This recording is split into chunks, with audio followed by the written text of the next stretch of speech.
Anda kembali pemirsa dalam IDX Session Closing, dan di segmen ini kami akan menyampaikan sejumlah informasi seputar emiten yang akan disampaikan oleh rekan saya, Fajar Wayong. Selamat siang rekan Fajar. Ya, siang Frisa. Iya, kalau kemarin lebih banyak membahas mengenai emiten-emiten sektor perbankan gitu ya.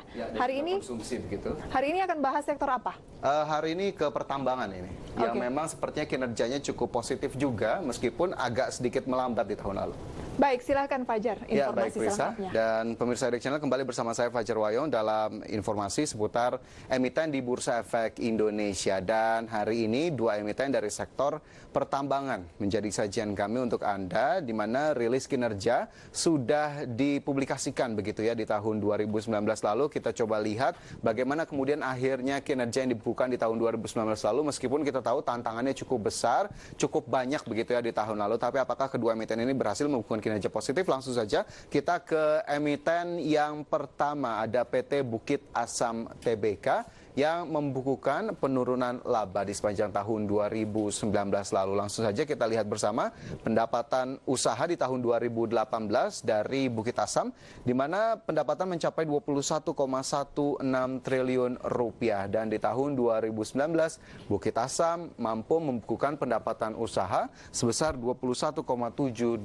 triliun rupiah. Sehingga jika kita lihat pertumbuhan dari tahun ke tahun, dari 2018 ke 2019 ini sebesar 2,93%. Kenaikan dari sisi pendapatan masih cukup positif meskipun memang tidak terlalu besar. Adapun kenaikan dari sisi pendapatan ini didukung oleh beberapa hal, salah satunya yakni kenaikan volume penjualan batu bara dari PTBA, di mana ini 27,8 juta ton dibukukan dari sisi volume penjualan di tahun 2019 lalu, atau naik sebesar 13% dari perolehan di tahun yang sebelumnya atau di 2018 lalu. Sementara memang salah satu yang berkontribusi yakni ekspor, seiring dengan langkah dari PTBA yang merambah pasar-pasar baru seperti Thailand, Australia, Myanmar, dan juga Kamboja. Meskipun kita tahu memang PTBA pasarnya masih dominan di dalam negeri. Raihan positif dari sisi pendapatan.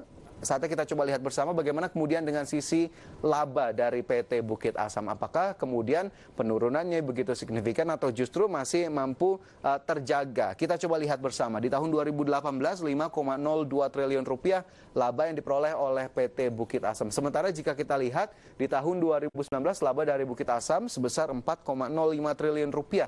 Ternyata positifnya sisi pendapatan tidak berimpak banyak begitu ya kepada sisi laba Bukit Asam, di mana kita lihat ini penurunannya cukup dalam, 19,32%.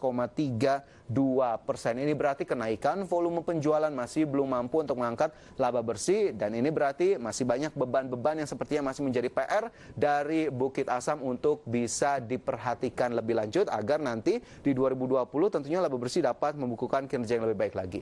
Nah, dari sisi pendapatan dan juga laba bersih, bagaimana dengan rasio keuangan dari Bukit Asam? Apakah kemudian liabilitasnya masih cukup oke, ekuitasnya juga masih cukup kuat untuk menanggulangi sisi liabilitas? Kita coba lihat dari tahun 2018.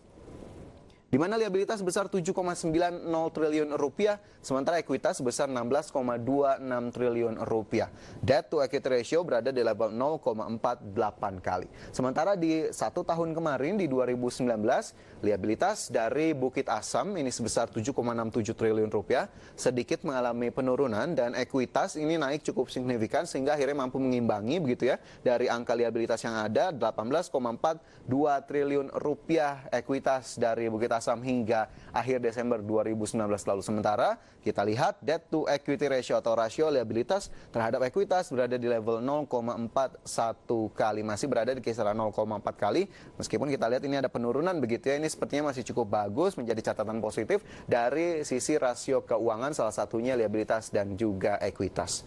Sementara dari rasio keuangan, pendapatan dan juga laba dari Bukit Asam, kita bergeser ke informasi selanjutnya, di mana ini terkait dengan strategi dan juga fokus dari PTBA di tahun 2020, di mana belanja modal atau capital expenditure sudah disiapkan di tahun ini senilai 4,04 triliun rupiah, dan ini beberapa proyek yang memang difokuskan di tahun ini, diantaranya yakni tambang di Tanjung Enim, kemudian juga PLTU di Sumsel 8, dan juga PLTU di Halmahera Timur. Jadi capex yang sudah disiapkan memang akan digunakan atau didistribusikan untuk proyek-proyek yang memang diutamakan di tahun 2020 kali ini. Meskipun ada satu informasi terakhir kemarin pemirsa terkait dengan gasifikasi yang sudah dicanangkan oleh PTBA akhirnya harus ditunda sementara karena merebaknya wabah virus corona dan pihak manajemen menyatakan proses penandatanganan harus ditunda sehingga proyek juga dipastikan akan ditunda untuk proses gasifikasi PTBA. Sementara jika kita lihat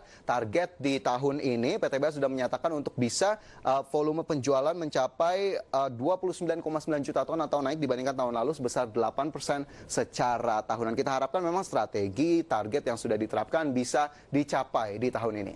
Sementara dari sisi fundamental, bagaimana dengan pergerakan harga saham dari PTBA?